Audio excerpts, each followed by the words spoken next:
नमस्कार दोस्तों, मैं मनमोहन मिश्र। बात आज नरेंद्र मोदी के इंस्टाग्राम की।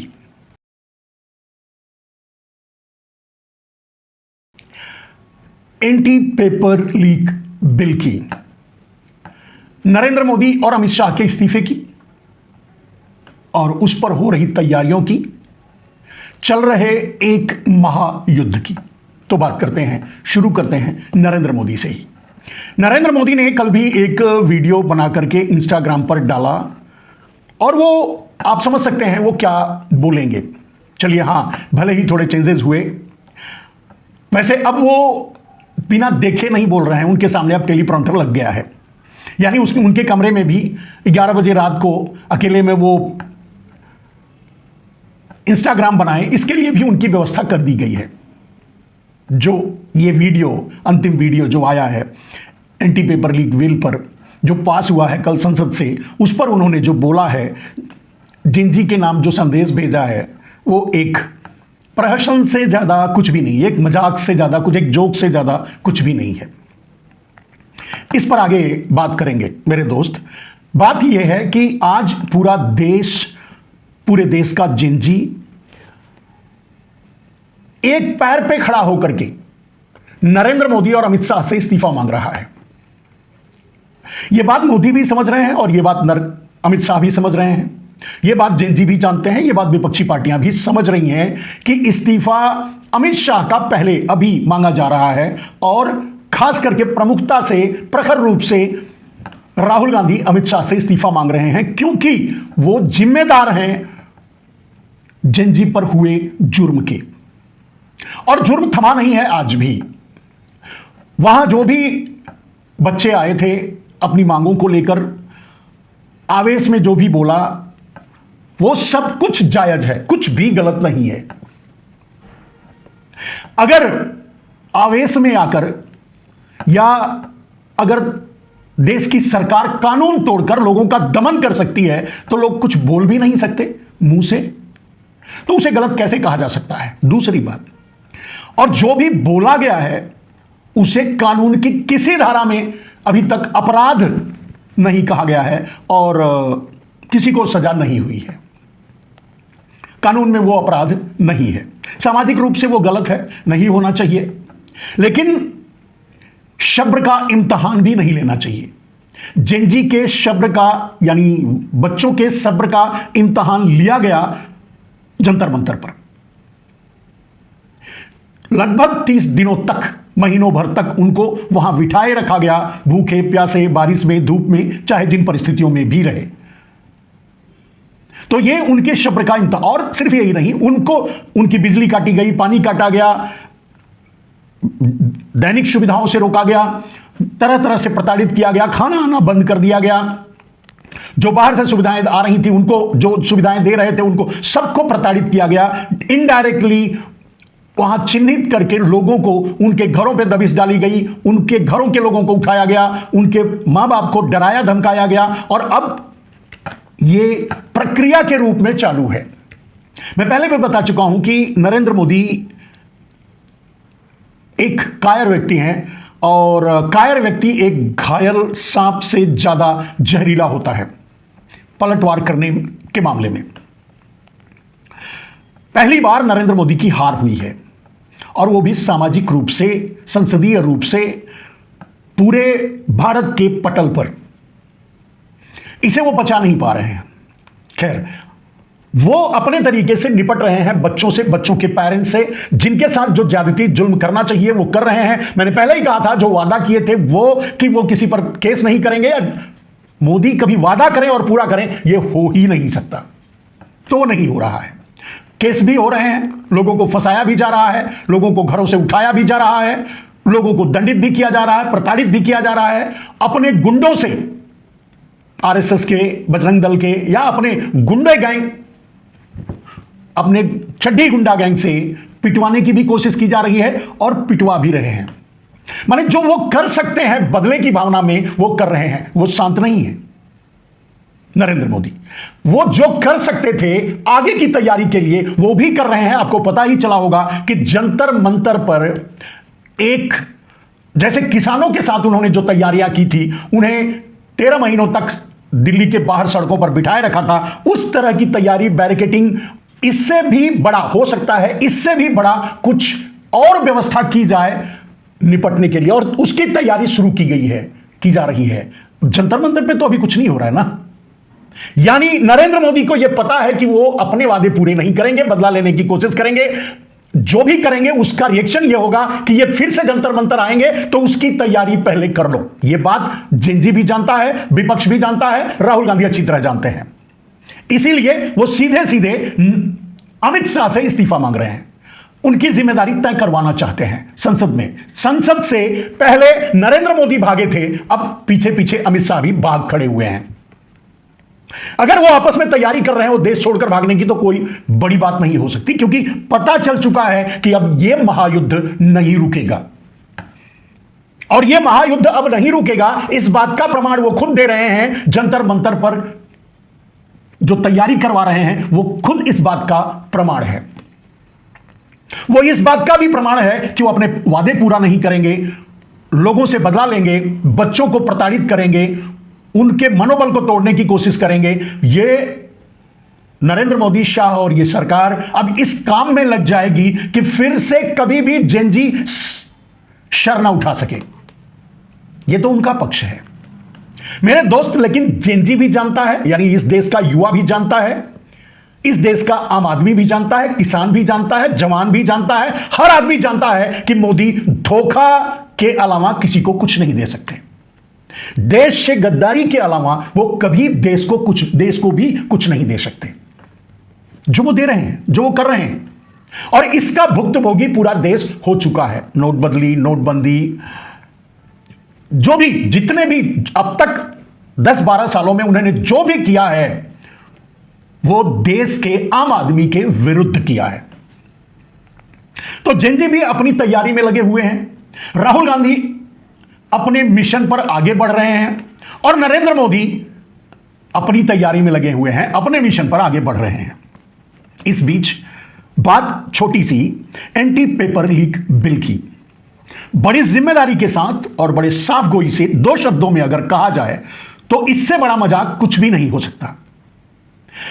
जिस देश में नरेंद्र मोदी ने संविधान ही खत्म कर दिया, लोकतंत्र ही खत्म कर दिया, विधायिका, न्यायपालिका, कार्यपालिका को गोदी बना दिया, मीडिया को गोदी बना दिया, जो लोकतंत्र के चारों पाए होते हैं, तो वहां किसी भी कानून की क्या वैधता है और क्या सार्थकता है? एंटी पेपर लीक बिल की सार्थकता क्या है एक मजाक के अलावा? उसमें फांसी का भी प्रावधान कर दें, अभी तक जो किया है 1 साल से 10 साल की सजा, 50 लाख जुर्माना, कोई मतलब ही नहीं रहता। और मतलब क्यों नहीं रहता मेरे दोस्त? पेपर लीक बिल का अपराधी 100% या तो वो भारतीय जनता पार्टी से ही होगा, और इन 12 सालों का रिकॉर्ड है, इतिहास है, और नरेंद्र मोदी खुद ही कहते हैं, उनकी पार्टी खुद ही कहती है कि वो इस्तीफा नहीं लेते। ये तो पहली बार देना पड़ा है, लेकिन नहीं लेते, जिम्मेदारी नहीं तय करते। देश में कत्लेआम हो जाए, देश में व्यभिचार हो जाए, भ्रष्टाचार हो जाए, देश को लूट लिया जाए, देश को खत्म कर दिया जाए, लेकिन जिम्मेदारी यहां कोई नहीं लेता, मोदी सहित जिम्मेदारी नहीं लेते, इस्तीफा नहीं देते। और किसी को कभी कोई सजा भी नहीं हुई।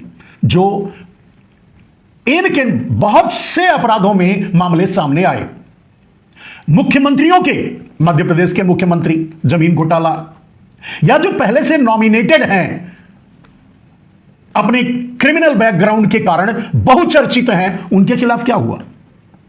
और क्रिमिनल रिकॉर्ड को देख देख करके नरेंद्र मोदी ने ढूंढ करके ला करके अपनी पार्टी में मिला करके उन्हें मुख्यमंत्री, उप मुख्यमंत्री बना के रखा है, मंत्री बना के रखा है। अब सबसे बड़ा सवाल, मैंने कहा कि एंटी पेपर लीक बिल एक मजाक के अलावा कुछ नहीं है, क्योंकि किसी भी कानून की वैधता तब होती है जब संविधान वजूद में हो। नरेंद्र मोदी तो 400 की ख्वाहिश रखते थे संविधान को ही बदलने की, और आज तो लोकतंत्र भी खत्म कर दिया, संविधान भी खत्म कर दिया, कहीं कुछ भी नहीं बचा है। कहने के लिए स्वतंत्रता है, इमरजेंसी से ज्यादा खतरनाक है। जब पहली बार इमरजेंसी लगी थी, शायद इंदिरा जी के द्वारा, उस इमरजेंसी में जो खुराफात कर रहे थे नेता, उनको जेल भेजा गया था। लेकिन अभी जो इमरजेंसी चल रही है उसमें तो सारा देश कैद हो चुका है। पूरे देश को नरेंद्र मोदी ने जेल बना दिया है। बोल के दिखाइए, कह के दिखाइए। और बोले तो जेनजी आकर जंतर मंतर पर क्या बोले? अपनी मांग ही किए ना, अपनी जरूरत ही बताए ना नरेंद्र मोदी को। मिला क्या? डंडा, लाठी, आंसू गैस, पैलेट गन्स, गोलियां, हाथ पैर तोड़ दिए गए, इज्जत बेइज्जत किया गया, महिलाओं के पीछे डंडा घुसाने की कोशिश की गई।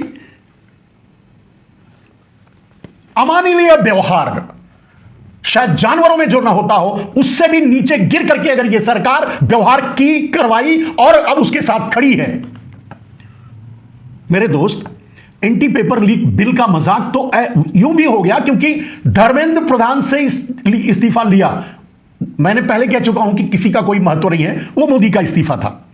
सारा मंत्रालय मोदी चलाते हैं। लेकिन धर्मेंद्र प्रधान को हीरो पेश किया गया। यह क्या बताने की कोशिश की गई देश को? क्या बताने की कोशिश की गई जिंजी को, बच्चों को, जिनको प्रताड़ित किया गया उनको, जिन पर जुर्म ढाए गए उनको क्या मैसेज देने की कोशिश की गई?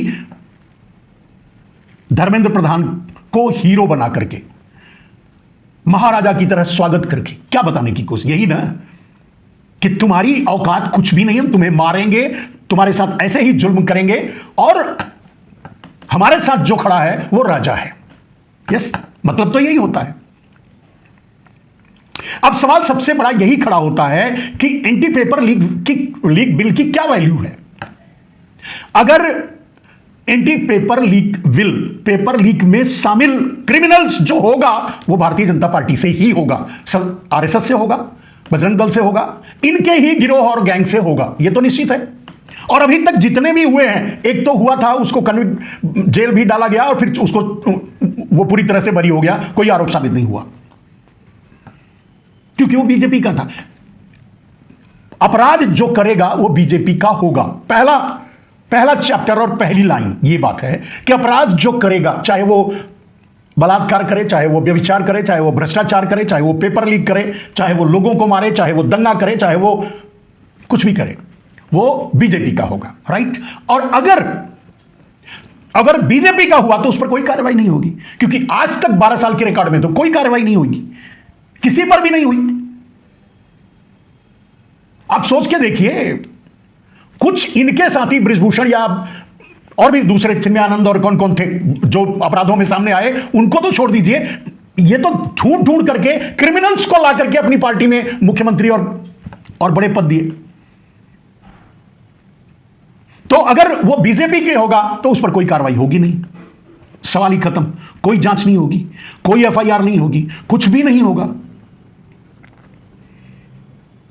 चलिए, अब अगर विपक्ष की किसी पार्टी का हुआ, आम आदमी हुआ, किसी और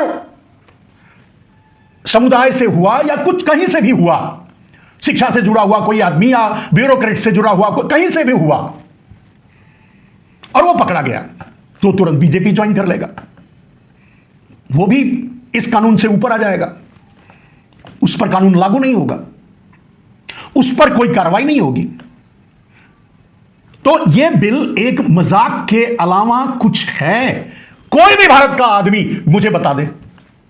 और इस पॉइंट पर अभी तक मैंने देखा कोई भी जो राष्ट्रवादी पत्रकार हैं उन्होंने भी वो बात नहीं कह रहे हैं और यह बात नहीं बोल रहे हैं कि बिल की वैल्यू क्या है।